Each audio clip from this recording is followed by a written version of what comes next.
नॉनपल body tampering का दूसरा और तीसरा स्तर वास्तव में क्रमशः 2 सर्पिल बलों और 3 सर्पिल बलों को संघनित करने के बारे में था। युद्ध में एक साथ 2 या 3 सर्पिल बलों को मुक्त करने में सक्षम होने से वृद्धिशील शक्ति बस भयानक थी। अजय मुट्ठी ऋषि को ऐसा नाम इसलिए दिया गया क्योंकि उनकी मुट्ठी तकनीक अविश्वसनीय स्तर पर पहुंच गई थी, जो ऋषि कहलाने के लिए पर्याप्त थी। सिर्फ उनके नॉनपल बॉडी टेम्परिंग के आधार पर यह निश्चित रूप से एक ऐसा नाम था जिस पर वे खरे उतरे। लिन फैंग हर दिन नॉनपल बॉडी टेम्परिंग के दूसरे और तीसरे स्तर का अभ्यास करता था। दरअसल दोनों स्तरों के सिद्धांत एक जैसे थे और उनका अभ्यास एक साथ किया जा सकता था। फर्क सिर्फ इतना था कि इसमें एक अतिरिक्त सर्पिल बल था। हालांकि अभ्यास के दौरान लिन फैंग ने नॉनपल बॉडी टेम्परिंग का सबसे महत्वपूर्ण पहलू खोजा, शारीरिक बनावट। सर्पिल फोर्स के विस्फोट से प्रभाव कितना मजबूत होगा। एक साधारण व्यक्ति के लिए ये कल्पना करना कठिन हो सकता है, लेकिन वास्तव में केवल एक सर्पिल बल को ही इसमें महारत हासिल करने और सर्पिल बल के विस्फोट का सामना करने के लिए एक शीर्ष ग्रेड 9 पेशेवर मार्शल कलाकार के शरीर की आवश्यकता होगी। यदि वे दूसरे और तीसरे स्तर के थे, तो लिन फैंग के लिए ये कल्पना करना कठिन था कि 3 सर्पिल बलों के विस्फोट का सामना कौन कर सकता है। शायद केवल वे ही लोग जो महाशक्तियों के साथ पैदा हुए थे और जिनके पास बेहद मजबूत शरीर था, वे उन पर महारत हासिल कर सकते थे। इससे ये भी साबित हो गया कि नॉनपल बॉडी टेम्परिंग के केवल पहले 3 स्तरों पर ही व्यापार किया जा सकता है।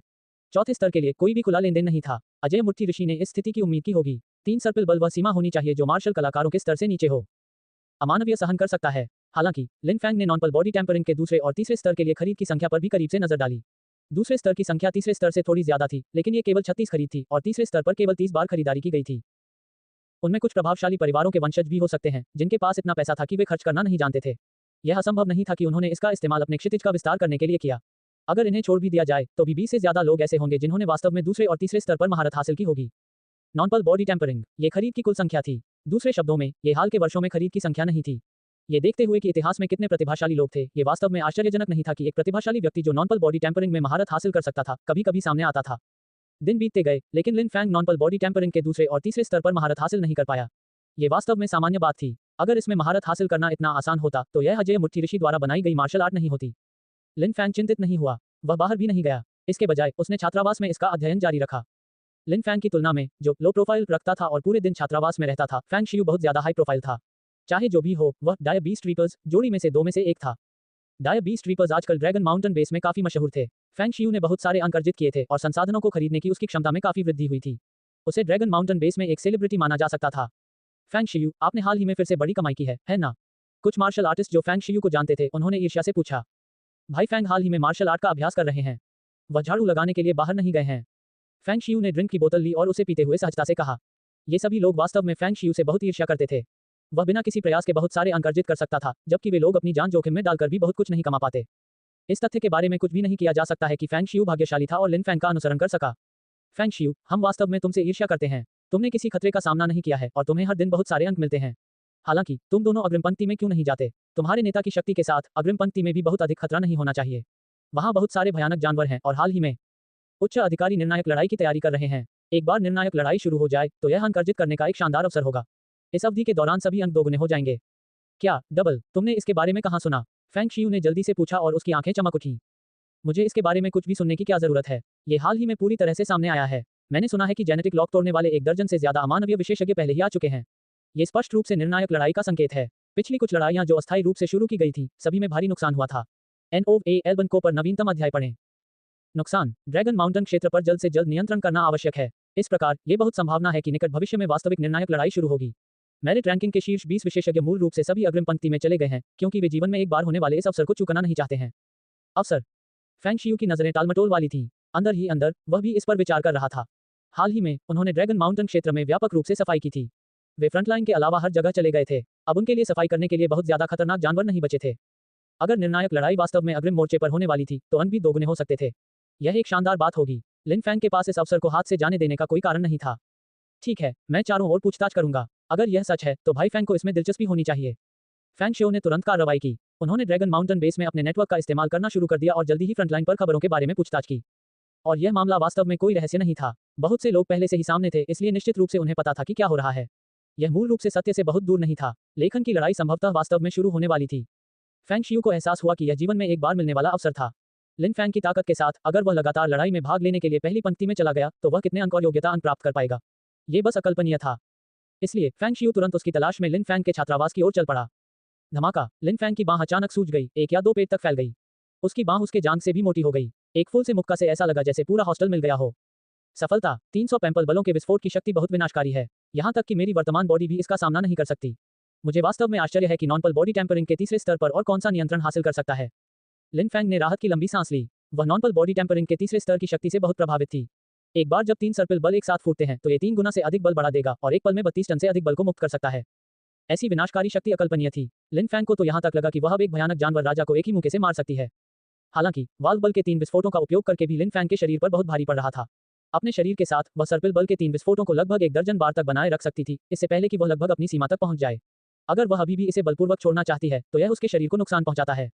अगर कोई दूसरा मार्शल आर्टिस्ट ये सुनेगा तो वे निश्चित रूप से अचंभित रह जाएंगे। भले ही दूसरे लोग नॉन पल बॉडी टेम्परिंग के तीसरे स्तर में नियंत्रण हासिल कर लें, लेकिन वे इसका उपयोग केवल जीवन बचाने वाले अंतिम उपाय के रूप में करेंगे। हर बार जब ये शक्ति मुक्त होती है तो उनका शरीर आचरण हो जाता है और वे लड़ने की क्षमता भी खो देते हैं। वे संभवतः 1 दर्जन से अधिक बार विस्फोट नहीं कर सकते थे। अगर वह अपने शरीर को नुकसान पहुंचाने के बावजूद अपनी जान की बाजी लगाकर लड़ता रहता है तो उसके लिए शक्ति को मुक्त करना कोई समस्या नहीं होती। लिन फैंग को ऐसा शक्तिशाली शरीर 3 भयानक जानवरों के जीन को मिलाकर ही प्राप्त किया जा सकता था। दूसरों के लिए इसे प्राप्त करना असंभव था, भले ही वे स्वयं महाशक्तियां हों। भाई फैंग, मुझे तुझसे कुछ महत्वपूर्ण बात बतानी है। अचानक दरवाजे के बाहर से फैंग शियू की आवाज आई। फैंग शियू, तुम यहाँ क्यों हो? लिन फैंग ने दरवाजा खोला। जब उसे एहसास हुआ कि यह फैंग जियू है तो उसने फैंग जियू को अंदर आने दिया। फैंग शियू ने औपचारिकता नहीं निभाई और सीधे अंदर आ गया। उसने जल्दी से कहा, भाई फैंग, मैं यहाँ एक बहुत ही महत्वपूर्ण मामले के लिए आया हूँ। मुझे आशा है कि मैंने आपको परेशान नहीं किया। मैंने अभी अभी अपनी मार्शल आर्ट की प्रैक्टिस पूरी की है। बताओ, इसमें इतना महत्वपूर्ण क्या है? भाई फैंग, मुझे हाल ही में खबर मिली है कि ड्रैगन माउंटेन बेस अग्रिम मोर्चे पर मौजूद खतरनाक जानवरों के खिलाफ निर्णायक लड़ाई शुरू करने की तैयारी कर रहा है। निर्णायक लड़ाई के दौरान खतरनाक जानवरों को मारने पर 2 गुने अंक मिलेंगे। क्या खबर विश्वसनीय है? लिन फैंग ने अपनी भौहें उठाईं। ये वास्तव में एक महान अवसर था। इस बात की 80% से ज्यादा संभावना है कि यह सच है। मेरिट रैंकिंग में शीर्ष 20 विशेषज्ञ पहले ही अग्रिम पंक्ति में जा चुके हैं। लिन फैंग ने अभी अभी नॉन पल बॉडी टेम्परिंग के दूसरे और तीसरे स्तर में महारत हासिल की थी। उसे लगा कि अब अमानवीय स्तर से नीचे के किसी भी व्यक्ति का उसके बराबर होना बहुत ही असंभव है। वह अंक प्राप्त करने का इतना अच्छा अवसर कैसे छोड़ सकता था? ठीक है, चलो हम भी अग्रिम मोर्चे पर चलें। लिन फैंग ने तुरंत निर्णय लिया। भले ही उन्हें भर्ती न किया गया हो, वे अग्रिम मोर्चे पर जाने की पहल कर सकते थे। उन्हें बस मायरीड अकादमी के बेस से अनुमति के लिए आवेदन करना था। लिन फैंग और फैंग शियू ने जल्दी से बेस पर आवेदन किया। अपने मेरिट पॉइंट्स के साथ उन्होंने जल्दी से आवेदन पास कर लिया। यहाँ तक कि फ्रंटलाइन पर जाने के लिए भी ताकत की जरूरत थी। लिन फैंग और फैंग शियू के मेरिट पॉइंट्स काफी थे और केवल ऐसे मार्शल आर्टिस्ट ही फ्रंटलाइन पर वास्तविक उपयोग के हो सकते थे। चलो अग्रिम मोर्चे पर चलें। लिन फैंग ने देरी नहीं की। वे दोनों पहले से ही तैयार थे और तुरंत अग्रिम मोर्चे की ओर चल पड़े। दरअसल फ्रंटलाइन बेस से बहुत दूर नहीं थी। जब वे दोनों पिछले दिनों ड्रैगन माउंटेन क्षेत्र में भयानक जानवरों को मार रहे थे तो उन्होंने फ्रंटलाइन को दूर से भी देखा था। हालांकि उन्हें लगा कि फ्रंटलाइन पर शैतानी आभा बहुत मजबूत थी। आखिरकार बड़ी मात्रा में लड़ाई। वहां हर दिन खतरनाक जानवरों का आतंक होता था। ये बहुत खतरनाक था, इसलिए वे वहां देखने नहीं गए। अब वे अंततः अग्रिम मोर्चे पर पहुंच गए थे। उनकी पहचान सत्यापित करने के बाद उन्हें प्रवेश की अनुमति दे दी गई। हालांकि इसे फ्रंटलाइन कहा जाता था, लेकिन यह वास्तव में एक बेस था।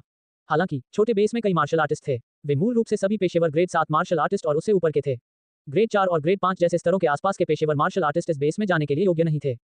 अग्रिम पंक्ति में बिल्कुल भी नहीं। बेस के बाहर भयानक जानवरों का घना झुंड था। सूंड वाले जानवरों के अलावा कुछ अन्य प्रकार के भयानक जानवर भी थे। उनकी संख्या अकल्पनीय थी। संख्या को देखें तो बेस में मौजूद पेशेवर मार्शल कलाकारों की तुलना में भयानक जानवर कहीं ज्यादा थे। हालांकि बेस में मौजूद मार्शल कलाकार बिना किसी ढील के इतने सारे भयानक जानवरों को दबाने में सक्षम थे और उन्हें बढ़त भी मिली।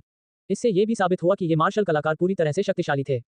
अभिजात वर्ग, ये भयानक जानवर इस समय बहुत शांत थे। दोनों पक्षों के बीच का माहौल भी बहुत अजीब था, इतना शांत कि यह कुछ असामान्य सा लग रहा था। हालांकि ध्यान से सोचने पर यह बिल्कुल सामान्य था। अतीत में अग्रिम मोर्चे पर हर दिन विनाशकारी लड़ाइयां होती थीं, लेकिन कुछ ऐसे भी थे जो एक दूसरे के खिलाफ थे। भयानक जानवरों की तरफ से राक्षस, जो अमानवीय विशेषज्ञों के बराबर थे। वे भयानक जानवरों के राजाओं से भी ज्यादा भयानक थे। केवल विशेषज्ञ जिन्होंने आनुवंशिक ताला तोड़ा था, वे ही उनसे मुकाबला कर सकते थे। स्वाभाविक रूप से इन राक्षसों की बुद्धिमत्ता भी बहुत अधिक थी और मानव मार्शल कलाकारों से कम नहीं थी। दोनों पक्ष निर्णायक युद्ध की तैयारी कर रहे थे, इसलिए विकराल जानवर भी संयमित थे और धीरे धीरे ताकत जमा कर रहे थे। जैसे ही वे दोनों अग्रिम मोर्चे पर पहुंचे, उन्हें सेना में भर्ती कर लिया गया। उन्हें आदेशों का पालन करना था। इसके अलावा उन्हें एक निश्चित प्लाटून में नियुक्त किया जाएगा। असाइनमेंट के प्रभारी मार्शल आर्टिस्ट ने लिन फैंग और फैंग शियू की पहचान की जानकारी देखी और एक छोटी सी मुस्कान के साथ कहा, तो ये डाई बीस ट्रीपर्स की जोड़ी है। आप हाल ही में सुर्खियों में रहे हैं। बहुत से लोग सोचते हैं कि आपके पास फ्रंटलाइन पर आने की हिम्मत नहीं है। मुझे उम्मीद नहीं थी कि आप यहाँ आएंगे। अभी क्या आप यहाँ डबल पॉइंट कमाने के लिए आए हैं? हालांकि डबल पॉइंट कमाना इतना आसान नहीं है। बड़ी लड़ाइयों में शीर्ष मार्शल आर्टिस्ट भी मर सकते हैं। मुझे उम्मीद है कि आपकी किस्मत इतनी अच्छी होगी कि आप बच सकें। noob.al.com पर नवीनतम नॉवेल्स पढ़ें। यद्यपि यह मार्शल कलाकार कुछ हद तक बातूनी था, फिर भी उसने फैंग शियू और लिन फैंग को एक साथ नियुक्त किया। वे बटालियन 13 में जा रहे थे। पूरे युद्ध क्षेत्र में केवल 16 बटालियन थी। हर बटालियन का नेतृत्व एक अमानवीय विशेषज्ञ कर रहा था जिसने जेनेटिक लॉक को तोड़ दिया था। वे दोनों जल्दी से बटालियन 13 को रिपोर्ट कर दिए गए। हालांकि वे प्रसिद्ध थे और उनके पास असाधारण ताकत थी, फिर भी वे बहुत देर से आए, इसलिए उन्हें केवल प्लाटून 9 में नियुक्त किया गया। एक प्लाटून में लगभग 30 लोग होते थे और 10 प्लाटून मिलकर एक बटालियन बनाते थे। दूसरे शब्दों में, एक बटालियन में 300 लोग होते थे। पूरी अग्रिम पंक्ति में मानव मार्शल कलाकारों की संख्या केवल 4800 पेशेवर मार्शल कलाकार थे। शायद ये संख्या पहले से ही बहुत बड़ी लग रही थी। आखिरकार वे सभी ग्रेड 7 या उससे ऊपर के पेशेवर थे। ये कल्पना से परे था कि उनकी संख्या 4800 से अधिक होगी। हालांकि यह अग्रिम पंक्ति थी और वे हजारों खतरनाक जानवरों का सामना कर रहे थे। ये कुछ पेशेवर मार्शल कलाकार सिर्फ एक बूंद के बराबर थे। फिर भी ताकत के मामले में मानव मार्शल कलाकारों को बढ़त हासिल थी। लेकिन फिर भी युद्ध में मानव मार्शल कलाकारों को बहुत नुकसान उठाना पड़ता है। इसलिए निर्णायक युद्ध निश्चित रूप से ऐसी चीज नहीं थी जिस पर आकस्मिक रूप से चर्चा की जा सके। इसका मतलब था लोगों की मौत। लिन फैंग और फैंग शियू प्लाटून 9 में रिपोर्ट करने गए। प्लाटून 9 का कप्तान भी ग्रेड 9 का एक शीर्ष पेशेवर मार्शल कलाकार था। कप्तान की भौहें मोटी थीं, आंखें बड़ी थीं और शरीर गठीला था। वह बहुत ही हट्टा कट्टा दिखाई देता था। आज से मैं तुम्हारा कैप्टन हूँ, झांग वेई। मेरा निकनेम है टायरेंट सेबर। हे, मुझे बॉस टायरेंट सेबर कहलाना ज्यादा पसंद है। चूंकि तुम मेरी प्लाटून के सदस्य हो, इसलिए तुम्हें आदेशों का पालन करना होगा, समझे? फैंग शियू ने अपने होंठ सिकोड़े और उसे गंभीरता से नहीं लिया। वास्तव में जिस तरह से उसने इसे देखा, लिन फैंग कम से कम एक प्लाटून लीडर तो हो ही सकता था। अब वह किसी और की छत के नीचे और एक साधारण सदस्य था, जिससे स्वाभाविक रूप से फैंग शियू नाखुश था। तानाशाह सेबर ने फैंग शियू को एक भरी निगाह से देखा। ठीक है, निर्णायक लड़ाई आसन है। चाहे आपका उद्देश्य कुछ भी हो, निर्णायक लड़ाई में मेरी केवल एक ही आवश्यकता है और वह है जीवित रहना। इसके साथ ही तानाशाह सेबर ने लिन फैंग और फैंग शियू को नजरअंदाज कर दिया। वे दोनों अपने अपने शयनगृह में लौट आए। फैंग शियू ने असंतुष्ट होकर कहा, भाई फैंग, ये प्लाटून लीडर भाई फैंग से भी कमजोर है। उसे आपको आदेश देने का क्या अधिकार है? क्यों न हम झांग वेई को चुनौती दें और मौज मस्ती के लिए प्लाटून लीडर का पद ले लें। प्लाटून में प्रवेश करने के बाद उन्होंने वास्तव में यहाँ के कुछ नियम भी सीखे। ताकतवर लोगों का सम्मान किया जाता था। प्लाटून में प्लाटून का नेता हमेशा सबसे ताकतवर होता था। अगर कोई आश्वस्त नहीं होता तो वह चुनौती दे सकता था। जीतने के बाद वह नेता बन सकता था। आखिरकार यह एक अस्थायी टीम ही थी। जो जितना शक्तिशाली होगा उसे उतना ही सबका समर्थन मिलेगा। वे लोगों को एक साथ लाने में भी सक्षम होंगे। हालांकि लिन फैंग ने अपना सिर हिला दिया। उसे नेता की स्थिति की बिल्कुल भी परवाह नहीं थी। वह अंत पाने के लिए और जीवन मृत्यु के परीक्षणों के लिए आनुवंशिक ताला तोड़ने का रास्ता खोजने के लिए अग्रिम पंक्ति में आया था। थोड़ी सी भी उम्मीद उसके लिए ठीक थी। हालांकि वह वर्तमान में शक्तिशाली था, फिर भी उसे आनुवंशिक ताला तोड़ने का कोई तरीका नहीं मिला था। इसका कोई संकेत भी नहीं था। लिन फैंग के पास अब ज्यादा समय नहीं बचा था। मूल रूप से उसके पास केवल 2 साल से ज्यादा का समय था। अब जबकि 4 महीने बीत चुके हैं तो शायद केवल 2 साल ही बचे होंगे। उसे 2 साल के अंदर जेनेटिक लॉक तोड़ना ही था, वरना चाहे वह कितना भी ताकतवर क्यों न हो, वह अंत में बीमारी की पीड़ा से बच नहीं पाता।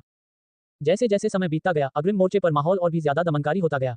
यहाँ तक कि क्रूर जानवर भी शांत हो गए। ऐसा माहौल जितना ज्यादा बना रहा, उतना ही ज्यादा घबराहट होती गई। सभी जानते थे कि यह तूफान से पहले की शांति है। एक बार निर्णायक युद्ध शुरू हो गया तो ये खून और आग की परीक्षा होगी। हकीकत में मानव मार्शल कलाकारों के पास बहुत बड़ा लाभ था। कम से कम ड्रैगन माउंटेन क्षेत्र में भयानक जानवरों का सामना करते समय ये जीत लगभग निश्चित थी। हालांकि निर्णायक लड़ाई अभी भी छिड़ने का कारण यह था कि भयानक जानवर अब पीछे नहीं हट सकते थे।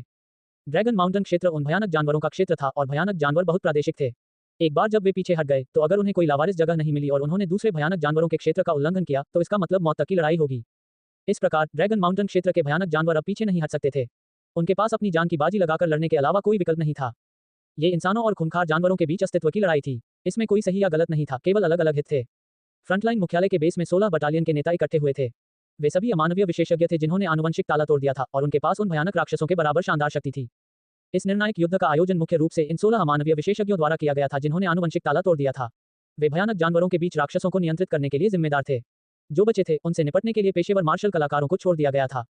बेशक मुख्यालय में एक और कमांडर था और वह बटालियन 1 का नेता था, लॉन्ग डुओ। हालांकि लॉन्ग डुओ का चेहरा पश्चिमी जैसा था, लेकिन वह निश्चित रूप से एक मूल एशियाई था। इसके अलावा लॉन्ग डुओ बहुत शक्तिशाली था। उसने 28 साल पहले जेनेटिक लॉक को तोड़ दिया था और एक प्रसिद्ध अमानवीय विशेषज्ञ बन गया था। अब वह ड्रैगन माउंटेन बेस की देखरेख कर रहा था ताकि ड्रैगन माउंटेन क्षेत्र पर पूरी तरह से कब्जा कर सके और इस क्षेत्र को मानव क्षेत्र में बदल सके। लॉन्ग डुओ बहुत शांत दिखाई दिए। उन्होंने बाकी 15 लोगों की तरफ देखा और मुस्कुराते हुए कहा, सब लोग, आप सबकी तैयारी लगभग पूरी हो गई है ना? खास तौर पर 20 बीजों की व्यवस्था में कोई गलती नहीं होनी चाहिए। चीफ कमांडर, चिंता मत करो, सब कुछ व्यवस्थित हो गया है। आपकी बटालियन 1 में 3 बीज हैं।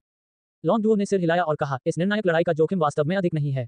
जीत और हार अब महत्वपूर्ण नहीं है। इसलिए इस निर्णायक लड़ाई का ध्यान इस बात पर है कि कोई अमानवीय विशेषज्ञ जो आनुवंशिक ताला तोड़ सकता है, बीजों के बीच पैदा हो सकता है। कितने साल हो गए हैं जब से एक अमानवीय विशेषज्ञ हमारे ड्रैगन माउंटेन बेस में पैदा हुआ था? बाकी सभी चुप हो गए। वास्तव में भयानक जानवरों से लड़ने के अलावा आउटलैंड के हर बेस में लोगों के बीच प्रतिस्पर्धा का एक संकेतक था।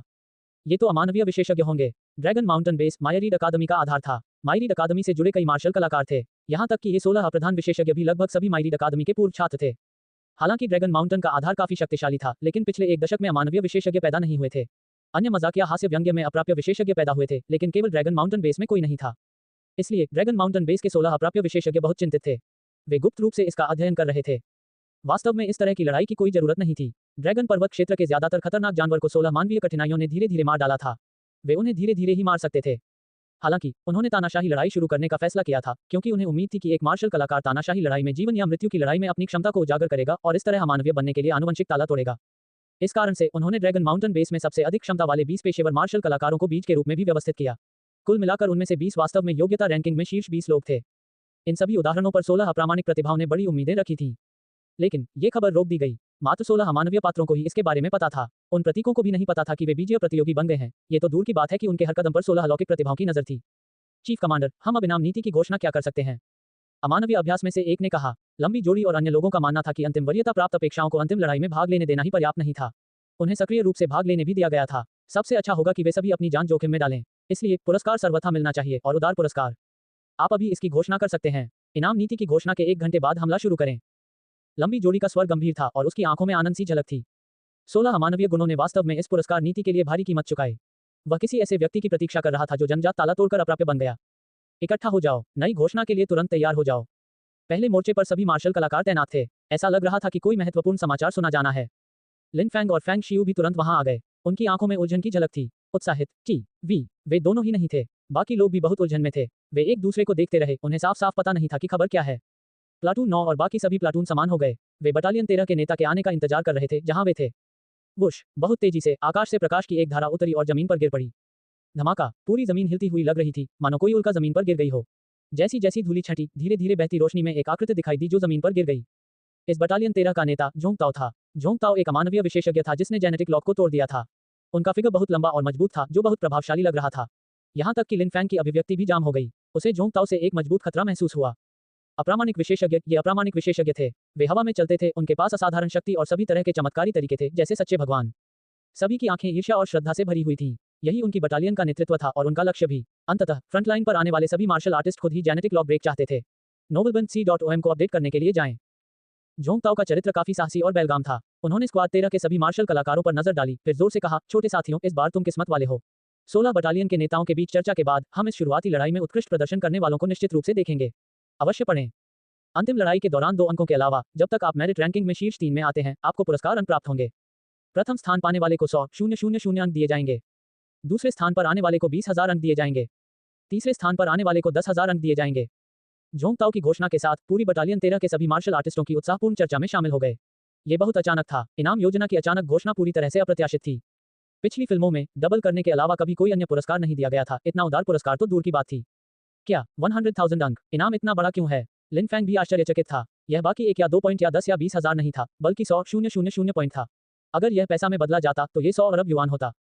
लिन फैंग का जन्म एक व्यापारी के परिवार में हुआ था, इसलिए वह स्वाभाविक रूप से जानती थी कि 100 अरब युआन का क्या मतलब है। लिन कॉर्पोरेशन का कुल आकार वास्तव में केवल कुछ 100 बिलियन मूल्य का था, और अब मात्र इस इनाम से ही 100 बिलियन युआन मिल होगा। यह अविश्वसनीय था। इसके अलावा लिन फैंग को यह भी पता था कि यह अंक कौन दे रहा था। वे 16 अमानवीय उपलब्धियों से युक्त पुरस्कार थे जिन्हें आनुवंशिक ताला तोड़ा गया। उन्होंने बहुत पहले ही यह सुन लिया था कि जेनेटिक लॉक तोड़ने वाले अमानवीय विशेषज्ञ बहुत अमीर थे, हालांकि वे अमानवीय विशेषज्ञ जो पूरे साल मोर्चे पर लड़ते और लड़ाई करते रहे थे। हालांकि जैसा कि उसने अपनी आंखों से नहीं देखा था, लिन फैंग भी इस बात को लेकर कुछ अस्पष्ट था कि आनुवंशिक ताला तोड़ने वाले अमानवीय विशेषज्ञ बहुत अमीर थे। अप्रामाणिक व्यक्तित्व का धन। अब लिन फैंग ने खुद ही ये देख लिया था। 100,000 अंक आसानी से पाने से पता चलता है कि वे अमानवीय विशेषज्ञ कितने अमीर थे। लेकिन चाहे वे कितने भी अमीर क्यों न हो, उन्हें इतना उदार नहीं होना चाहिए। इसके अलावा पहले स्थान पर आने वाले को 1 लाख अंक दिए गए, जबकि दूसरे और तीसरे स्थान पर आने वाले को क्रमशः 20,000 और 10,000 अंक दिए गए। अंतर बहुत बड़ा था, जब तक कि इसका केवल एक ही कारण हो सकता था, और वह ये था कि इस इनाम का केवल एक ही लक्ष्य था, सभी मार्शल कलाकारों को पहले स्थान के लिए लाएं। 100,000 अंक। आप मिरियड एकेडमी की ऑनलाइन शॉप में कचरे के भुगतान समय में 60% छूट पा सकते हैं। इसके अलावा यह आपके में उपहार और संख्याओं की एक बड़ी राशि है।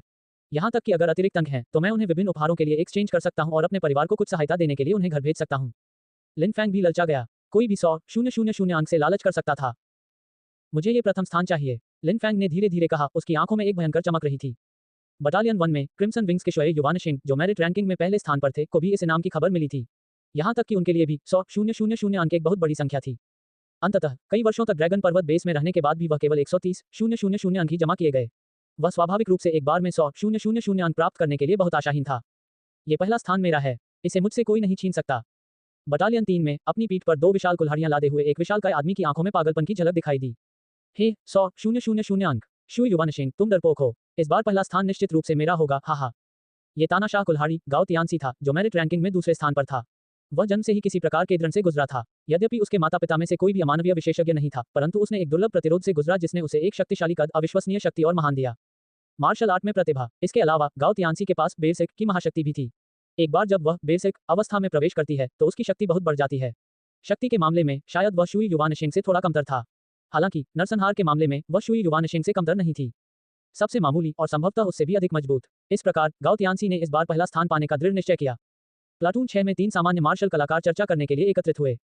भाई शान, यह आपके लिए एक अच्छा अवसर है। यदि आप निर्णायक लड़ाई के दौरान प्रथम अंक में आते हैं तो आप 100,000 अंक प्राप्त कर सकते हैं। ये सही है। अगर भाई शान को ये 100,000 अंक मिल जाएं तो उन्हें अपनी जान जोखिम में नहीं डालनी पड़ेगी। भाई शान के परिवार की स्थिति भी काफी सुधर जाएगी। ये लोग यूशान के बारे में बात कर रहे थे। वह मेरिट रैंकिंग में तीसरे स्थान पर था। उसका परिवार पहले ही गिर चुका था और वह टिके रहने में भी दुखी हो रही थी। हर साल उन्हें अपने परिवार को वापस भेजने के लिए कुछ विशेषताओं के लिए अंक का पालन पोषण करने के लिए यूशान पर निर्भर रहना पड़ता था। मूल रूप से यूशान की व्यापक क्षमता सबसे अधिक थी। मेरिट रैंकिंग में शीर्ष 3 में से उसके पास जेनेटिक लॉक को तोड़ने का सबसे बड़ा मौका था। हालांकि ये ठीक इसलिए था क्योंकि वह लगातार अपने परिवार को संसाधन दे रही थी, इसलिए वह अपनी खुद की उन्नति में भी देरी करती। 1,00,000 अंक तथ्य में एक बड़ी संख्या है, परिवार की तत्काल आवश्यकता को पूरा करने के लिए पर्याप्त। मुझे सर्वप्रथम ही प्रथम स्थान प्राप्त करना चाहिए। यूशान ने अपनी मुट्ठी कस ली, अपने 14 दृढ़ संकल्प से भरी थी। उसी समय कई मार्शल कलाकार एक दूसरे से लड़ने के लिए कमर कस रहे थे। हालांकि कुछ लोगों को वास्तव में शीर्ष 3 में आने की वास्तविक उम्मीदें थीं। ये बात खास तौर पर पहले स्थान के लिए सच थी। कई लोगों ने इसे सहज रूप से अनदेखा कर दिया क्योंकि वे जानते थे कि मेरिट रैंकिंग के 3 प्रमुख लोग किसी और को पहला स्थान नहीं मिलने देंगे। इस समय लिन फैंग भी कुछ संक्षिप्त जानकारी एकत्र कर रहा था। उसे कुछ दृष्टिकोण के बारे में जानना था, विशेषकर जो पहले स्थान पर था। जो लोग पहले स्थान को चुनौती देने के बारे में आश्वस्त थे, वे निश्चित रूप से शक्तिशाली थे। फैंग शियू, तुम बहुत लंबे समय से ड्रैगन माउंटेन बेस में हो। क्या तुम जानते हो कि ड्रैगन माउंटेन बेस में अमानवीय स्तर से नीचे सबसे मजबूत लोग कौन हैं? लिन फैंग ने फैंग शियू से पूछा। सबसे मजबूत कौन है? उन्हें योग्यता रैंकिंग के 3 हेगमोन होने चाहिए। वे क्रिम्सन विंग्स के शुई युवानशिंग, टायरेंट एक्स के गाओ तियानसी, मेरिट रैंकिंग में क्रमशः पहले, दूसरे और तीसरे स्थान पर हैं। वे 3 शीर्ष स्तरीय प्रतिभाशाली हैं जिनके पास इस खिताब को जीतने का मौका है। आनुवंशिक ताला, उनकी ताकत लगभग अपनी सीमा तक पहुंच गई है, ड्रैगन माउंटेन बेस के बाकी हिस्सों से कहीं आगे निकल गई है। ओह, मैं भी 29 के बारे में थोड़ा बहुत जानता हूं। मात्र 29 के पास ही मेरिट रैंकिंग में 100,000 से ज्यादा मेरिट पॉइंट हैं। लिन फैंग ने इस बारे में सोचा। इसमें कोई संदेह नहीं कि ये 3 लोग भी पहले मोर्चे पर आ गए थे। इस अंतिम लड़ाई के लिए इनाम बहुत उदार थे। ये तीनों लोग निश्चित रूप से अपनी पूरी ताकत से इसे चुनौती देंगे। हालांकि लिन फैंग प्रभावित नहीं था। उन्होंने 3 प्रकार के भयानक जानवर जीनों को जोड़ा था और लगातार नॉन-पल बॉडी टेम्परिंग के दूसरे और तीसरे स्तर पर नैतिकता हासिल की थी। उसकी वर्तमान ताकत का पता लगाना कठिन था, यहां तक कि उसके लिए भी, लेकिन उसे लाल नवीनतम अध्यायों में शीर्ष 10 को चुनौती देने में कोई समस्या नहीं होनी चाहिए। आभासी युद्ध कक्ष, जहां तक सवाल है कि क्या वह दानव राजा डोनफेंग शेंग के बराबर था, तो उसका पता लगाने के लिए उसे उससे मिलेगा। इसलिए अंतिम लड़ाई के दौरान अपने प्रतिद्वंद्वियों के बारे में संक्षिप्त जानकारी प्राप्त करने के बाद लिन फैंग ने कोई और पूछताछ नहीं की। चाहे उसका प्रतिद्वंद्वी कोई भी हो, वह निश्चित रूप से पहले स्थान पर रहने वाला था। फैंग शियू, स्थायी लड़ाई शुरू होने के बाद चलो अलग हो जाते हैं। जब समय आएगा तो अपना ख्याल रखना। हे, चिंता मत करो भाई फैंग, मैं डाय बीस्ट रीपर्स जोड़ी में से एक हूँ। मैं इतनी आसानी से कैसे घायल हो सकता हूँ? दूसरी ओर भाई फैंग, आपके पास शीर्ष 3 में आने का मौका है ना? अगर आप समय आने पर शीर्ष 3 में प्रवेश कर सकते हैं, हाँ, यहाँ तक कि मैं भी गतिविधि से प्रसिद्ध हो सकता हूँ। लिन फैंग मुस्कुराया, लेकिन कोई जवाब नहीं दिया। शीर्ष 3, उनका लक्ष्य शीर्ष 3 नहीं, बल्कि पहला था। चीफ कमांडर, अब समय आ गया है। चीफ कमांडर, लॉन्ग डू और अन्य 15 बटालियन के नेता सभी अग्रिम पंक्ति में पहुंच चुके थे। सामने पेशेवर मार्शल कलाकारों की घुटनों की भीड़ को देखकर लंबी जोड़ी के चेहरे पर मुस्कान आ गई। आशा है कि इन नन्हे बच्चों की किस्मत अच्छी है। मेरी आज्ञा तुरंत सुनाओ, हमला करो। लांग डुओ के आदेश के बाद सभी पेशेवर मार्शल कलाकारों के संचारकों ने एक साथ एक संदेश भेजा। हमारा धमाका। सभी मार्शल कलाकार अफरा तफरी में थे। 4000 से ज्यादा लोगों की आभा आसमान में फैल गई और पूरी जमीन हिलती हुई लग रही थी। लेकिन युद्ध शुरू हो चुका था। जैसे ही मार्शल आर्टिस्ट ने हमला किया, दूसरी तरफ के खतरनाक जानवर भी पूरी तरह से पागल हो गए। अनगिनत खतरनाक जानवरों ने एक झुंड बनाया और उन्मत्त होकर हमला किया। इन खतरनाक जानवरों के खिलाफ साधारण आग्नेयास्त्र बेकार थे, क्योंकि उनकी सुरक्षा बहुत मजबूत थी। केवल मार्शल कलाकार ही अपनी कच्ची ताकत का प्रयोग करके उन्हें जीवन या मृत्यु की लड़ाई में मार सकते थे। युद्ध के मैदान में व्यक्तिगत शक्ति बहुत कम लगती थी। लिन फैंग मार्शल कलाकारों की भीड़ में से एक था। उसने अपनी आंखों से देखा कि पहला पेशेवर ग्रेड 9 मार्शल कलाकार जो आगे बढ़ा, उसे एक सूंड वाले जानवर ने तुरंत उड़ा दिया। कई मार्शल कलाकार पहले ही संघर्ष के क्षण में भयानक जानवरों द्वारा मारे गए और यहां तक कि उनकी लाशें भी खाली गईं। खून की गंध आसमान में फैल गई, जो बहुत ही घनी थी। यह युद्ध का मैदान था। यह उस समय से कहीं ज्यादा भयावह था जब लिन फैंग ड्रैगन माउंटेन क्षेत्र से गुजर रहा था। पहले दौर के आक्रमण के बाद दोनों पक्षों ने हत्याएं शुरू कर दी। कुल मिलाकर मानव मार्शल कलाकारों की ताकत बहुत ज्यादा थी, लेकिन कई भयानक जानवर भी थे। इस प्रकार युद्ध का मैदान तुरंत गतिरोध में आ गया। इस मोड़ पर वे मजबूत मार्शल कलाकार अपनी शक्ति का प्रदर्शन कर सकते थे। लिन फैंग की पलटन का नेता तानाशाह कृपाण काफी मजबूत था और अकेले ही कुलीन भयानक जानवरों से निपट सकता था। हालांकि युद्ध के मैदान में अनगिनत कुलीन भयानक जानवर थे, इसलिए तानाशाह कृपाण मुश्किल से खुद को बचा पाया और लड़ते हुए संघर्ष किया। बटालियन 13 का सबसे शक्तिशाली व्यक्ति एक मार्शल कलाकार था जो एक छोटी कृपाण का उपयोग करता था। वह योग्यता रैंकिंग में 16वें स्थान पर था और उसकी शक्ति खराब नहीं थी। कुलीन भयानक जानवर उसके सामने एक भी राउंड नहीं टिक सकते थे। उसने उन्हें गर्म मक्खन में चाकू की तरह काट दिया, अनगिनत भयानक जानवरों को मार डाला। कुछ ही समय में जानवरों को मार गिराया। प्लाटून 9 बहुत मजबूत नहीं थी और वे सबसे आगे हमला कर रहे थे। इसलिए हमलों के एक दौर के बाद वे भयानक जानवरों से घिरे हुए थे और मुश्किल में थे। नेता तानाशाह सेबर सबसे मजबूत था, लेकिन वह केवल खुद की रक्षा कर सकता था और दूसरों की रक्षा करने के प्रयास में पीछे नहीं रह सकता था। करना चाहते हैं कियांगजी, सावधान रहो। शलजम सिर, अपनी पीठ पर ध्यान रखो। हालांकि तानाशाह सेबर अपने अलग थलग व्यवहार के बावजूद दयालु था। भले ही वह खुद को मुश्किल से बचा पा रहा था, फिर भी वह प्लाटून 9 के सदस्यों की मदद करने की पूरी कोशिश कर रहा था। अचानक तानाशाह कृपाण ने भीड़ में एक गतिहीन आकृति देखी। लिन फैंग, क्या वह बुरी तरह डर गया था? तभी तानाशाह कृपाण को याद आया कि यह एक नया सदस्य था जो युद्ध के मैदान में प्रवेश करते ही डर से स्तब्ध हो गया था। इससे उसे थोड़ा गुस्सा आया, लेकिन साथ ही वह थोड़ा चिंतित भी था। मूर्ख लड़के, जल्दी से मेरे पास आओ। तानाशाह सेबर ने लिन फैंग पर चिल्लाया, लेकिन लिन फैंग ने उसे बिल्कुल भी नहीं सुना। धमाका, दो भयानक जानवरों के सरदार प्लाटून 9 की ओर बढ़े। आसपास कोई शक्तिशाली मार्शल कलाकार नहीं था और कुछ मार्शल कलाकार एक पल में ही मर गए।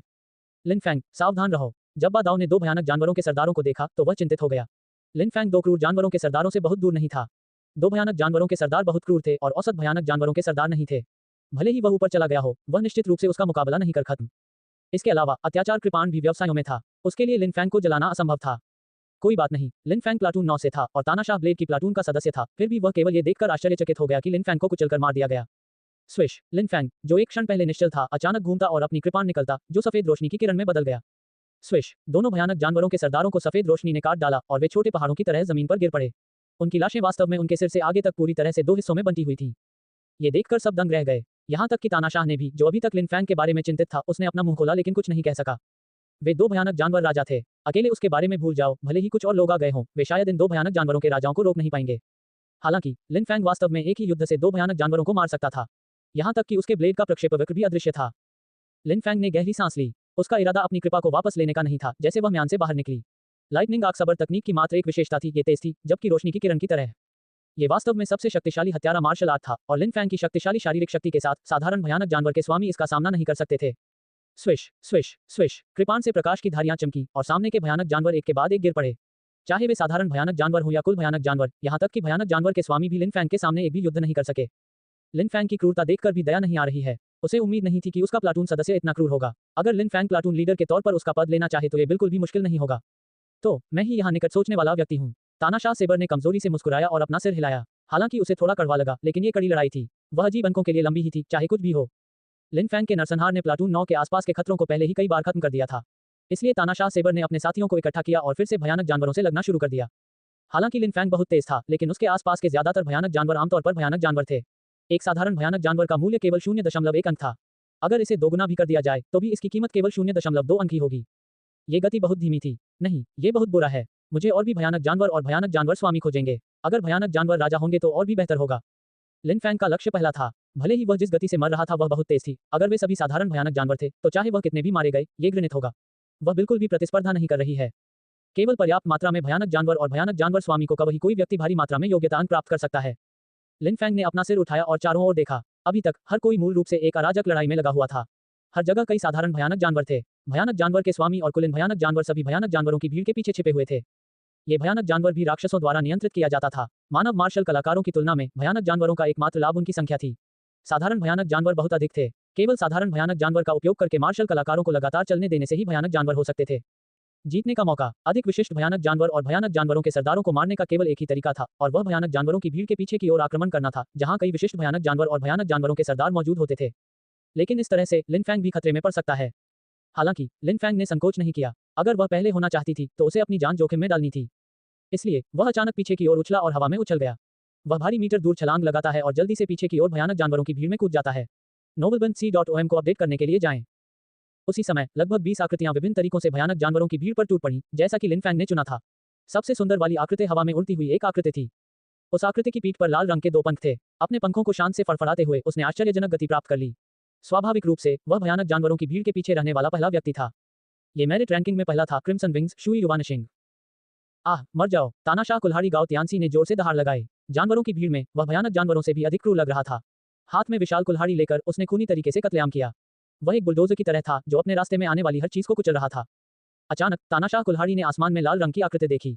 उसकी आंखों में ठंडक की एक झलक दिखाई दी। शुई युवानशिंग, द क्रिम्सन विंग्स, पहला स्थान मेरा है।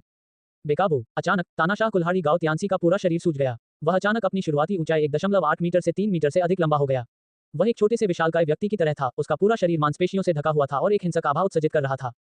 ये तानाशाह कुल्हाड़ी गाओ तियानसी की निडर महाशक्ति थी। एक बार जब वह निडर अवस्था में प्रवेश करता तो उसकी ताकत तेजी से बढ़ जाती। तानाशाह कुल्हाड़ी अपनी उन्मत्त अवस्था में अत्यंत भयानक थी। उसने विशाल कुल्हाड़ी उठाई और आगे की ओर बढ़ा। उसके आक्रमण की शक्ति वास्तव में शुई युवानशिंग की तुलना में अधिक धीमी नहीं थी। वह शुई युवानशिंग को पकड़ने और पहले अधिक भयानक जानवरों को मारने के लिए दृढ़ था।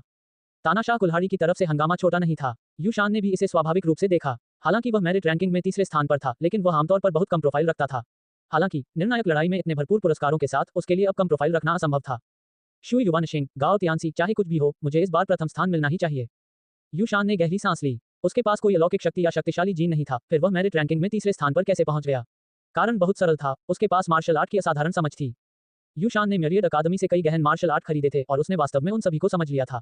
किसी को यह याद रखना होगा कि गाओ तियानसी और शुई युवानशिंग जैसे अद्वितीय प्रतिभा वाले प्रतिभाशाली लोग भी आमतौर पर केवल एक या दो गहन मार्शल आर्ट का अभ्यास करते हैं। बहुत से लोग सभी कामों में निपुण, किसी में भी निपुण नहीं के सिद्धांत को समझ लिया तथा अपनी क्षमता से अधिक काम लेने की आदत डाल ली। हालांकि यूशान एक अपवाद था। अपनी आश्चर्यजनक व्यापक क्षमता पर भरोसा करते हुए उसने 10 से अधिक गहन मार्शल आर्ट का अभ्यास किया था। इस प्रकार विभिन्न प्रकार की मार्शल आर्ट को मिलाने के बाद उसके पास लगभग कोई कमजोरी नहीं बची थी और वह हर पहलू में अच्छी तरह से संतुलित था। वूश, यूशान ने एक कदम आगे बढ़ाया। हवा में उसके पास कोई सहारा नहीं था, फिर भी उसने लगातार 3 कदम उठाए और एक पल में दसियों मीटर की छलांग लगाई। यह एक गहन मार्शल आर्ट था जिसे 3 लीप्स ऑफ द वर्ल्ड कहा जाता था। यह एक हल्का मार्शल आर्ट था जो बेहद तेज था। अंतिम लड़ाई में भाग लेने वाले 4800 मार्शल कलाकारों में से कई में प्रतिभा थी, लेकिन बहुत कम ऐसे थे जो वास्तव में अलग दिख सकते थे। इस समय यह देखा जा सकता था कि वे शुई युवानशिंग, तानाशाह कुल्हाड़ी, यूशान और यहां तक कि एक और व्यक्ति थे जो कई लोगों को अपरिचित लगा। पीछे की ओर 16 अप्रामाणिक उपलब्धियों ने भी शुई युवानशिंग और अन्य लोगों को देखा। हालांकि वे इस बात से हैरान नहीं थे कि शुई युवानशिंग, गाओ तियानसी और यूशान अलग-अलग खड़े हो सकते हैं। उत्साहित इस मिशन के लिए पुरस्कार वास्तव में इन 3 लोगों के लिए तैयार किए गए थे। अंततः वे तीनों पहले ही ड्रैगन माउंटेन बेस पर खुद को साबित कर चुके थे। अन्यथा वे योग्य रैंकिंग में शीर्ष 3 में स्थान नहीं पा सकेंगे। हालांकि इस बार एक अतिरिक्त स्वरूप दिखाई दिया था और वह उन तीनों से कमतर नहीं लग रही थी। ये कौन है? चीफ कमांडर लांग दुओ की आंखें थोड़ी दूर चली गईं जब उन्होंने अपने सहायक से पूछा। चीफ कमांडर, इस युवक का नाम लिन फैंग है। वह भी 3 महीने के लिए ड्रैगन माउंटेन बेस पर आया है। हालांकि पिछले 3 महीनों में उसने 12,000 से अधिक मेरिट पॉइंट प्राप्त किए हैं। noblebenc.om को अपडेट करने के लिए जाएं। ओह, उसने महज 3 महीने में इतने सारे मेरिट पॉइंट हासिल करने के लिए। बहुत बढ़िया, लगता है शुई युवानशिंग और बाकी लोगों का कोई और प्रतिस्पर्धी है। वह अब किस बटालियन में है? बटालियन 13। लॉन्ग डुओ ने तुरंत बटालियन 13 के नेता को बुलाया और उसे निराश करते हुए कहा, मुझे लगा कि आपकी टीम में शीर्ष 3 के लिए लड़ने की कोई उम्मीद नहीं थी, लेकिन एक अप्रत्याशित आश्चर्य हुआ। ये लिन फैंग काफी मजबूत है। चीफ कमांडर, मैं अभी इस लड़के से मिला हूँ। उसका एक और उपनाम है डायब बीस्ट रीपर। उसे एक काला घोड़ा माना जा सकता है। शायद वह हमें कोई सुखद आश्चर्य दे सके। बटालियन 13 के नेता स्वाभाविक रूप से लिन फैंग के बारे में रक्षात्मक थे। अगर लिन फैंग ने अच्छी रैंकिंग प्राप्त की या यहां तक कि पहला स्थान भी प्राप्त किया तो यह उसे अच्छी रोशनी में रखेगा। हालांकि बटालियन 3 के नेता ने अपना सिर हिलाया और कहा, लिन फैंग को भूल जाओ। यहां तक कि यूशान की क्षमता भी सीमित है। असाधारण प्रतिभा के बिना आनुवंशिक लॉक को तोड़ना बहुत मुश्किल है। मुझे लगता है कि शुई युवानशिंग और गाओ तियानसी के पास आनुवंशिक लॉक को तोड़ने का बेहतर मौका है। यदि उनमें कोई आशा होती तो वे इतने वर्षों तक पीढ़ी ताला तोड़ने में असमर्थ होते। बटालियन 13 के नेता ने तुरंत जवाब दिया। हालांकि ये सभी को अच्छी तरह से पता था कि जेनेटिक लॉक को तोड़ना कितना मुश्किल है। असाधारण प्रतिभा ने इसे थोड़ा आसान बना दिया। किसी पर भी भरोसा नहीं किया जा सकता कि वे जेनेटिक लॉक को तोड़ सकते हैं। ठीक है, बहस करना बंद करो। हम मानते हैं कि ये 4 छोटे बच्चे कैसा प्रदर्शन करते हैं। किसी भी मामले में उभरती हुई प्रतिभा का होना स्थिर पानी के तालाब से बेहतर है। इसके अलावा मैं इस छोटे बच्चे के बारे में बहुत सोचता हूँ। लंबी जोड़ी के पसीने पर खत्म सी मुस्कान आ गई। जाहिर है, जैसे जैसे वह लिन फैंग की स्थिति की जांच करता गया, उसकी लिन फैंग में और भी दिलचस्पी बढ़ती गई। उन्होंने कुछ महीनों पहले ही मियामी एड अकादमी में प्रवेश लिया था और वह पहले से ही मियामी बैटल चैंबर के शीर्ष 100 छात्रों में से एक थी। ऐसी खबरें दूसरों के लिए बहुत गुप्त हो सकती हैं, लेकिन लंबे समय के लिए अपने अधिकार का उपयोग करके यह आसानी से आसान थी। यहां तक कि शुई युवानशिंग भी ऐसी गति का मुकाबला नहीं कर सकता था। संभवतः माइरेड अकादमी में सचमुच एक असाधारण छात्र आया था। इस समय लिन फैंग अपनी पूरी ताकत से भयानक जानवरों की भीड़ के पीछे की ओर भाग रहा था। उसे यह पता नहीं था कि एक अप्रामाणिक विशेषज्ञ उसे देख रहा था। वह अपने सामने मौजूद 3 मुद्दों के बारे में अधिक चिंतित थी। ये सही है, लिन फैंग सबसे पहले आगे बढ़ा, लेकिन अब 3 आकृतियां उससे आगे निकल गई थीं। भले ही उन्नत बहुत ज्यादा नहीं थी, परंतु वे वास्तव में उससे आगे थे। हालांकि लिन फैंग ने इन तीनों को पहले कभी नहीं देखा था, लेकिन उनके दिखावे के आधार पर उन्हें कुछ समझा था। लाल पंखों की एक जोड़ी के साथ आकाश में उड़ने वाला निश्चित रूप से मेरिट रैंकिंग में नंबर 1 था शुई युवानशिंग द क्रिम्सन विंग्स। केवल शुई युवानशिंग के पास ही लाल पंखों की ऐसी जोड़ी थी और वह अभी भी अप्राप्य बने बिना हवा में उड़ सकती थी। जहां तक उस 3 मीटर लंबे छोटे से विशालकाय व्यक्ति का सवाल है, जो बुलडोजर की तरह उत्पात मचा रहा था और भयानक जानवर से भी अधिक क्रूर था और जिसके पूरे शरीर से एक अत्याचारी आभा निकल रही थी, वह निश्चित रूप से योग्यता रैंकिंग में दूसरे स्थान पर था, गाओ तियानसी द टायरेंट एक्स। गाओ तियानसी अपनी उन्मत्त महाशक्ति के साथ वास्तव में एक भयानक विरोधी था। तीसरे व्यक्ति में कोई विशेष विशेषता नहीं थी, लेकिन उन्होंने जिन विभिन्न गहन मार्शल आर्ट का इस्तेमाल किया था, वे उनके सुर पर थे। उन्होंने पहले ही कम से कम 10 गहन मार्शल आर्ट का इस्तेमाल किया था। योग्यता रैंकिंग में तीसरे स्थान पर रहने वाले यूशान के पास ही ऐसी क्षमता थी। उन्होंने कई गहन मार्शल आर्ट को पढ़ाया था। ये कुछ ऐसा था जिसे लिन फैंग भी नहीं कर सकता था। ये तीनों लोग लिन फैंग के लिए दुर्जय प्रतिद्वंद्वी थे। शुरुआत से ही लिन फैंग को पता चला कि उसके प्रतिद्वंद्वी वास्तव में ये 3 लोग थे। अब ऐसा लग रहा है कि ये 3 लोग कामजोर नहीं थे। हालांकि वह भी कामजोर नहीं था। दुर्जय प्रतिद्वंद्वियों ने लाइन फैंग को और अधिक रोमांचित कर दिया। उन्होंने एक हाथ में कृपाण पकड़ी और लाइटनिंग आर्क सेबर तकनीक का पूरी तरह से इस्तेमाल किया। उसका पूरा शरीर बिजली के गोले में बदल गया और उसकी गति फिर से कुछ बढ़ गई। वह जहां भी गुजरा था, हर जगह खून बिखरा हुआ था और जमीन पर भयानक जानवरों की लाशें बिछी हुई थीं। शुई युवानशिंग और अन्य 2 भी इतनी तेज गति और इतनी साफ सुथरी मार से समान रूप से हैरान थे। ऐसा लग रहा था कि इस बार वे तीनों अब एक दूसरे के खिलाफ सिर्फ प्रतिद्वंद्वी नहीं थे। उन्हें भगवान जाने कहां से एक दुर्जय विशेषज्ञ को जोड़ना पड़ा। कि लिन फैंग की भयानक मारक गति को देखकर चाहे वह क्रिम्सन विंग्स शुई युवानशिंग हो, तानाशाह कुल्हाड़ी गाओ तियानसी हो या यूशान हो, उन सभी ने अपनी सबसे बड़ी शक्ति का इस्तेमाल किया और जल्दी ही मारना शुरू कर दिया। भयानक जानवरों की भीड़ के पीछे सामान्यतः भयानक जानवरों की संख्या वास्तव में पहले से ही बहुत कम हो गई थी। उनकी जगह कई भयानक जानवर और भयानक जानवरों के सरदार आ गए थे। ये भयानक जानवर का आधार था। वहां कई शक्तिशाली भयानक जानवरों का स्वभाव था। क्रिम्सन पंख शुई युवानशिंग हवा में उड़ रहा था और उसे प्राकृतिक लाभ था। अपने हाथ की एक सहज लहर से उसने आग की लपटों जैसी लाल रंग की शक्ति को बाहर निकाला, जो भयानक जानवरों के झुंड के बीच फट गई। यहां तक कि कुल भयानक जानवर भी इसका विरोध नहीं कर सके और तुरंत मारे गए। इस बीच भयानक जानवर के सरदार भी अनिवार्य रूप से घायल हो गए। वे 3 से अधिक कॉल का सामना नहीं कर सकते थे। इस प्रकार न केवल शुई युवानशिंग की हत्या करने की गति सबसे अधिक थी, बल्कि इसमें अधिक खतरा भी नहीं था। असाधारण प्रतिभाशाली ने वास्तव में बहुत बड़ा लाभ प्रदान किया। ये भी इसी सुविधा के माध्यम से था कि शुई युवानशिंग मेरिट रैंकिंग में पहले स्थान पर प्रवेश करने से कब्जा कर सके। हालांकि अत्याचारी गाओ तियानसी भी बुरा नहीं था। जब वह निडर अवस्था में आई तो उसकी शक्ति बहुत बढ़ गई। चाहे वह कुल भयानक जानवर हो या भयानक जानवर के स्वामी, कोई भी गाओ तियानसी के एक भी युद्ध का सामना नहीं कर सकता था। इसके अलावा गाओ तियानसी के हमले बेहद हिंसक थे और उनके होने से भी एक तरह की घातक बीमारी सामने आई थी, शैतानी आभा। नतीजतन गाओ तियानसी द्वारा मारे गए भयानक जानवर में से लगभग किसी का भी शव अद्यतन नहीं था। शुई युवानशिंग और गाओ तियानसी की तुलना में जो लगभग हर चीज को तोड़ सकता था, यूशान थोड़ा कमतर था। वह शक्तिशाली थी क्योंकि वह अपनी मूल सभी प्रकार की गहन मार्शल आर्ट का उपयोग कर सकती थी। चाहे वह कितने भी भयानक जानवर का सामना करे, यूशान उनसे मुक्ति पा सकता था, शांति और सहजता से। हालांकि परिणामस्वरूप उसकी हत्या की गति को तेजी से नहीं माना गया और वह लिन फैंग से भी पीछे रह गई। अंततः वह मेरिट रैंकिंग में चौथे स्थान पर था। लिन फैंग ने एक युद्ध करके भयानक जानवर को मार डाला। सौभाग्य से उन्होंने लाइटनिंग आर्क सेबर तकनीक का अभ्यास किया था और उसमें आदतें हासिल की थीं। अन्यथा केवल मारने की गति के मामले में वह शुई युवानशिंग और अन्य लोगों से बहुत कमतर होता है। लेकिन फिर भी उनका मेरिट पॉइंट अभी भी शुई युवानशिंग और टायरेंट एक्स की तुलना में थोड़े कम थे। वह इस समय तीसरे स्थान पर थे। यह नहीं बनता, मारने की गति के मामले में शुई युवानशिंग के पास बहुत अधिक बढ़ता है। अत्याचार कुल्हाड़ी, जिसके पास बेरसर्क सुपर पावर है, को भी कम नहीं आंका जा सकता। हालांकि मेरी गति तेज है, फिर भी मैं इन दोनों से कमतर हूं, जब तक कि मैं ज्यादा खतरनाक जानवरों को न मार सकूं। लिन फैंग अब तक कुल भयानक जानवर को मारने से नहीं जुड़ा था। वह बहुत शक्तिशाली थी और उसकी शारीरिक शक्ति 8 टन तक पहुंच गई थी। इसके अलावा उनके पास लाइटनिंग आर्क सेबर तकनीक थी। यदि उसका सामना किसी भयानक जानवर के स्वामी से भी होता तो वह लगभग एक को एक युद्ध से मार सकती थी। यीशु की हत्या की गति शुई युवानशिंग और अत्याचार की तुलना में थोड़ी धीमी थी, इसलिए वह केवल सुरक्षा के साथ मात्रा की भरपाई कर सकता था। यदि वह अधिक से अधिक भयानक जानवरों को मारने की पूरी कोशिश करता है तो उसकी योग्यता स्वाभाविक रूप से बहुत जल्दी से बढ़ जाएगी। इसलिए लिन फैंग ने अपने सामने भयानक जानवरों की भीड़ को गौरव से देखा। बिना देर किए वह पीछे की ओर बढ़ता रहा, लगभग भयानक जानवर के आधार में गहराई तक घुस गया। गर्जन, ये भयानक जानवर भी उगवे में आ गया। लिन फैंग, शुई युवानशिंग, गाओ तियानसी और यूशान को किसी भी तरह का प्रतिरोध नहीं मिला, क्योंकि उन्होंने भयानक जानवर को बेरहमी से मार डाला और ये भयानक जानवर स्वामी अब इसे बर्दाश्त नहीं कर सकते थे। बहुत सारे भयानक जानवरों के सरदार उन तीनों की ओर भागे। लिन फैंग खासतौर पर सबसे तेज दौड़ रहा था और लगातार आगे की ओर दौड़ता हुआ दिख रहा था। इसलिए लिन फैंग की ओर भागे भयानक जानवरों के सरदारों की संख्या भी सबसे ज्यादा थी। अच्छा, लिन फैंग के अंदर खुशी की लहर दौड़ गई। उसने न केवल पीछे हटकर किया, बल्कि आगे बढ़ना जारी रखा। स्विश स्विश स्विश, ब्लेड की रोशनी की धारियां काटने वाली मशीनों की तरह घूम रही थी। कोई भी भयानक जानवर जो ब्लेड की रोशनी से मारा जाता है, यहाँ तक कि उस भयानक जानवर का स्वामी भी, तुरंत मर जाता है। लिन फैंग के पास कोई फुर्तीली चाल तकनीक नहीं थी, इसलिए उसके लिए कोई भी युद्ध न सहना असंभव था। हालांकि अब उनका शक्तिशाली शरीर काम आया। लिन फैंग एक भयानक जानवर के युद्ध को भी झेल सकता था। ज्यादा से ज्यादा उसे एक छोटी सी चोट लग और उसकी आत्म पुनर्स्थापना क्षमता उसे जल्दी से ठीक होने देगी। काया के मामले में लिन फैंग की काया एक भयानक जानवर के स्वामी से भी अधिक मजबूत थी। इस तरह की रक्षा, शांतिपूर्ण क्षमता और यहाँ तक की सहनशक्ति इस तरह के युद्ध के मैदान के लिए सबसे उपयुक्त थी। लिन फैंग अविश्वसनीय लग रहा था क्योंकि उसने उन्माद में बड़ी संख्या में भयानक जानवरों का वध किया था। धीरे धीरे मेरिटोरियस रैंकिंग में उनका स्थान भी सूक्ष्म रूप से बदल गया। लिन फैंग, जो मूल रूप से अस्थायी रूप से तीसरे स्थान पर था, वास्तव में धीरे धीरे पहले स्थान पर पहुंच गया।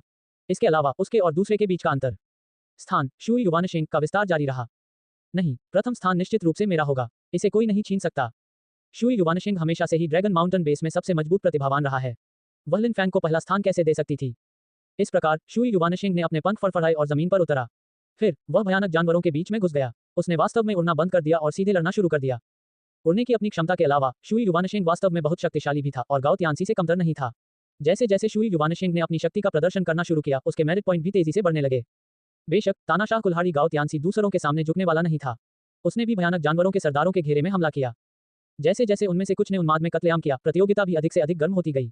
उनके योग्यता अंक एक दूसरे के बहुत करीब थे। जब पीछे खड़े 16 अमानवीय विशेषज्ञों ने यह देखा तो वे भी बहुत संतुष्ट हुए। इस बार इतना बड़ा इनाम पाने के बाद उनका इरादा किसी को इतनी आसानी से इसे लेने की इजाजत देने का नहीं था। अगर वे कठिन लड़ाई में नहीं उतरे और जीवन मरण की स्थिति में नहीं आए तो वे आनुवंशिक ताला कैसे तोड़ सकते थे? अभी शुई युवानशिंग और अन्य लोग भयानक जानवरों की भीड़ से घिरे हुए थे और वहां बड़ी संख्या में भयानक जानवरों के सरदार थे। ये वास्तव में बहुत खतरनाक था। अगर वे घायल हो गए और पीछे उनका साथ देने वाला कोई नहीं था तो वे मर भी सकते थे। डिस्कवर NOVA एल्बन को पर यू अपडेट किए गए उपन्यास। लॉन्ग डुओ ने सिर हिलाया और कहा, ये छोटे साथी सभी बहुत अच्छे हैं। यूशान वास्तव में थोड़ा कमतर है और उसकी प्रतिभा थोड़ी कम है।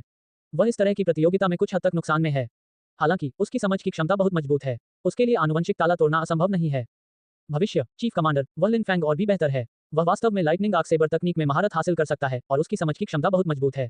हालांकि उसका सबसे मजबूत पहलू उसका शरीर है। मेरी राय में उसकी कच्ची शारीरिक शक्ति 5 टन से भी अधिक होनी चाहिए।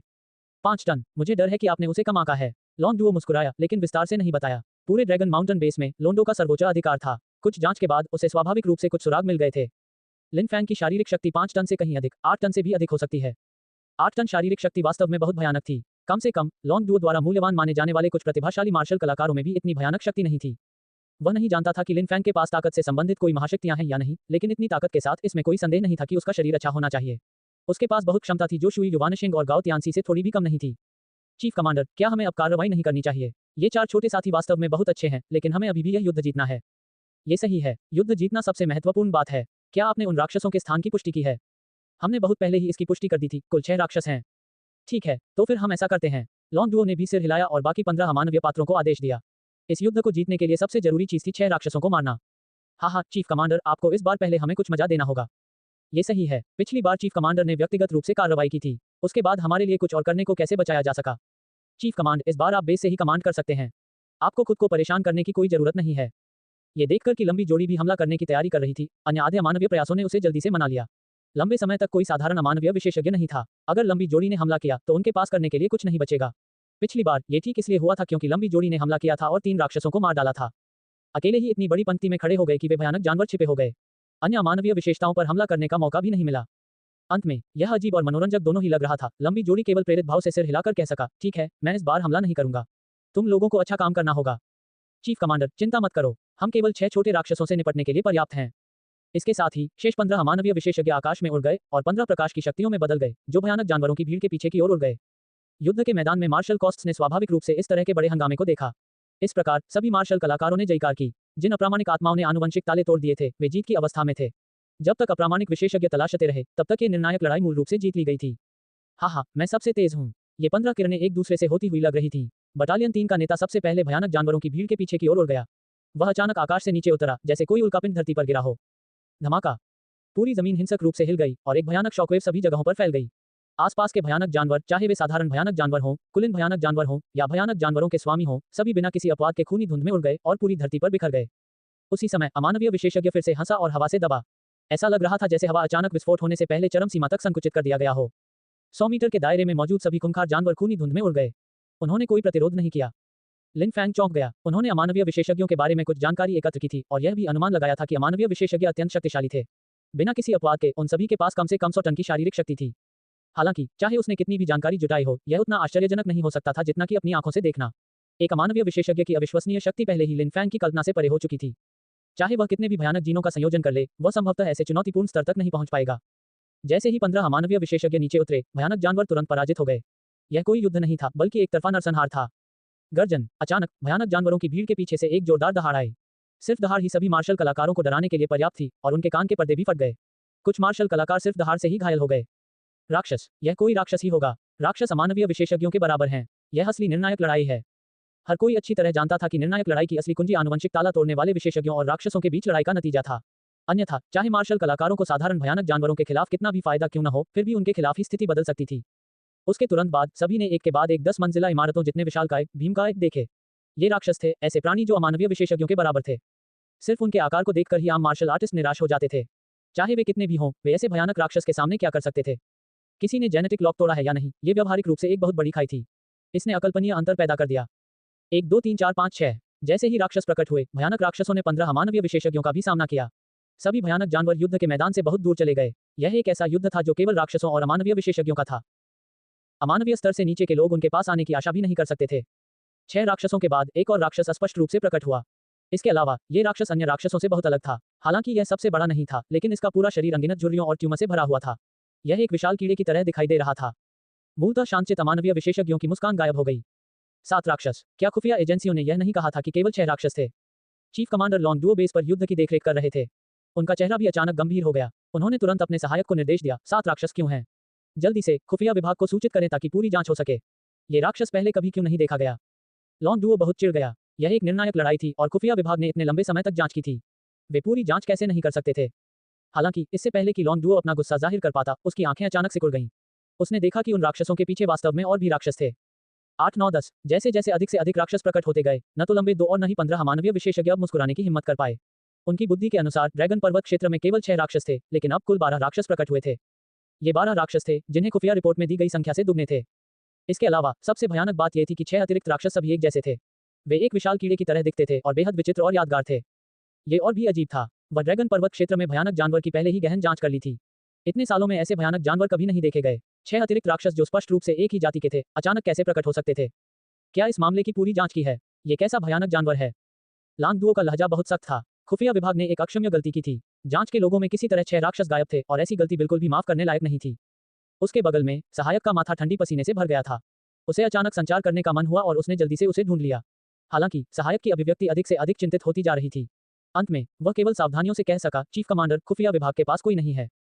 इन 6 देवताओं के बारे में जानकारी। ऐसा लगता है जैसे वे हवा से प्रकट हुए हों। खुफिया विभाग ने उनके बारे में खोज करने के लिए दुनिया के सभी भयानक जानवरों के डेटाबेस में भी प्रवेश किया, लेकिन उन्हें अभी तक इन राक्षसों के बारे में कोई जानकारी नहीं मिली। इसलिए खुफिया विभाग ने तय किया है कि यह एक नए प्रकार का भयानक जानवर है जो किसी भी रिकॉर्ड में नहीं है। एक नए प्रकार का भयानक जानवर। लॉन्गडुओ ने अपने दांत पीस लिए। अब उसे मामले की सजा का एहसास हुआ। आमतौर पर एक नए भयानक जानवर के झुंड का आपदा का संकेत होता था। ऐसा इसलिए था क्योंकि मनुष्य इन भयानक जानवरों को बिल्कुल नहीं समझते थे और उन्हें इस बात का कोई अंदाजा नहीं था कि उनकी क्षमताएं क्या हैं। अतीत में वह तुरंत पीछे हट जाती है और इन भयानक जानवरों के बारे में अधिक जानकारी मिलने तक प्रतीक्षा करती है और फिर कोई कदम उठाती है। हालांकि यह एक कठोर लड़ाई थी और युद्ध से पहले ही गतिरोध में थी। यदि वह पीछे हटता तो पूरा ड्रैगन पर्वत नष्ट हो जाता। नष्ट कर दिया गया। उस समय लांगडुओ को एक पूर्वाभास हुआ। ये दुर्लभ संयोग नहीं हो सकता कि ये भयानक जानवर ठीक इसी समय प्रकट हुए थे। युद्ध के मैदान में स्थितियां तेजी से बदल गईं। जब लिन फैंग ने देखा कि इतने सारे भयानक राक्षस दिखाई दिए हैं, हालांकि उन सभी अमानवीय जोड़ों ने जो आनुवंशिक ताला तोड़ दिया था, उनके चेहरे पर गंभीर भाव थे, तो उन्हें स्पष्ट रूप से लगा कि कुछ शिकायतें हैं। संभवतः युद्ध के मैदान में कुछ अप्रत्याशित परिवर्तन हुए थे और स्थिति तुरंत गंभीर हो गई थी। हालांकि मनुष्य से बात करने के लिए अमानवीय विशेषज्ञ जिम्मेदार थे। अब लिन फैंग को जो करना था वह हत्या करना था। एक बार जब वह सबसे भयानक जानवर के स्वामी और कुल भयानक जानवर को मार देता है तो उसके गुण निश्चित रूप से पहले स्थान पर होते। कोई भी उससे आगे नहीं निकल पाता। गर्जन। अचानक धामन ने हमला कर दिया। राजा और अमानवीय नायकों के बीच लड़ाई बस धरती को हिलाने वाली थी। पूरी धरती हिल रही थी और एक भयानक शॉकवेव सभी इंडेक्स में फैलाया गया। 100 मीटर से अधिक दूरी भी सुरक्षित नहीं थी। बार बार पीछे हटना अपेक्षित था। पछड़ना। लिन फैंग ने बिल्कुल भी संकोच नहीं किया। उसे पीछे हटाना पड़ा। भले ही वह अपनी ताकत पर भरोसा करता था, लेकिन अमानवीय योग्यता और राजाओं के बीच एक महान लड़ाई ऐसी चीज नहीं थी जिसके माध्यम से वह हस्तक्षेप कर सके। मार्शल कलाकार पीछे हट रहे थे। वास्तव में भयानक जानवर भी पीछे हट रहे थे। जैसे ही वे पीछे हटे, पूरा युद्ध क्षेत्र तुरंत अराजकता में बदल गया। एक बार जब भयानक जानवर ने हमला करना शुरू किया तो प्रभाव बहुत आश्चर्यजनक था।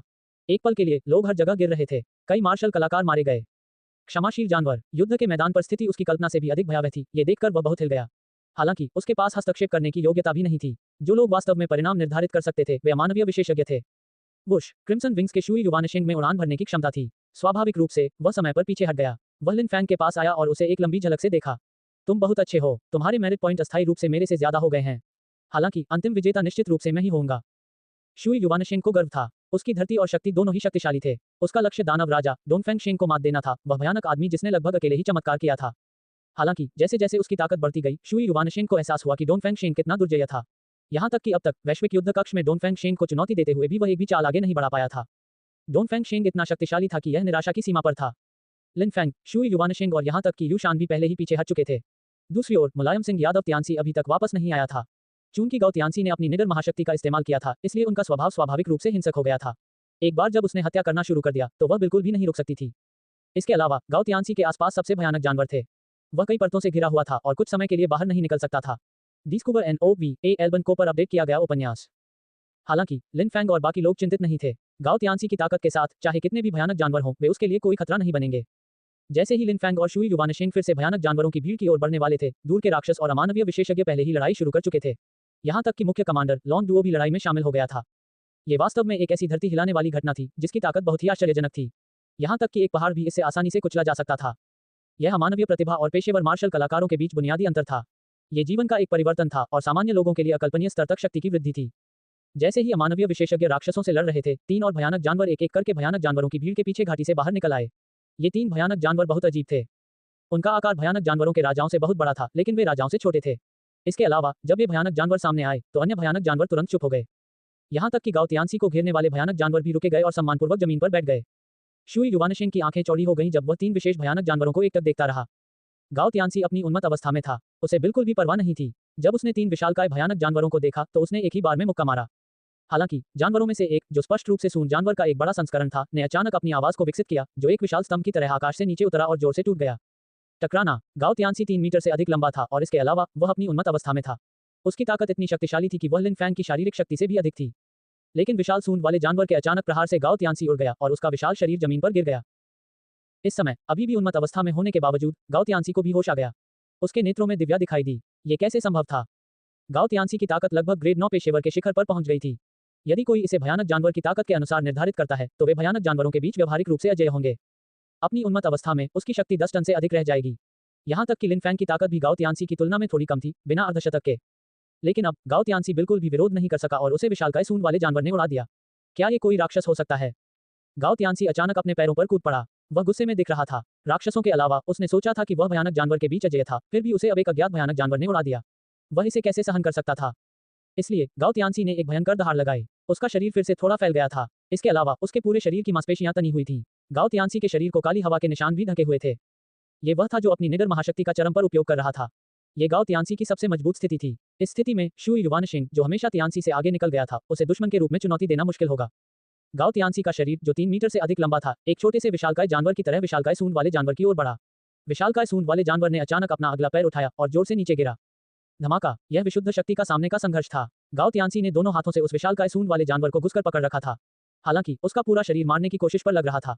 उसके पूरे शरीर से खून भी बह रहा था। वह स्पष्ट रूप से अपनी सीमा पर था। ये बुरा है, गाओ तियानसी इस भयानक जानवर का मुकाबला नहीं कर सकता।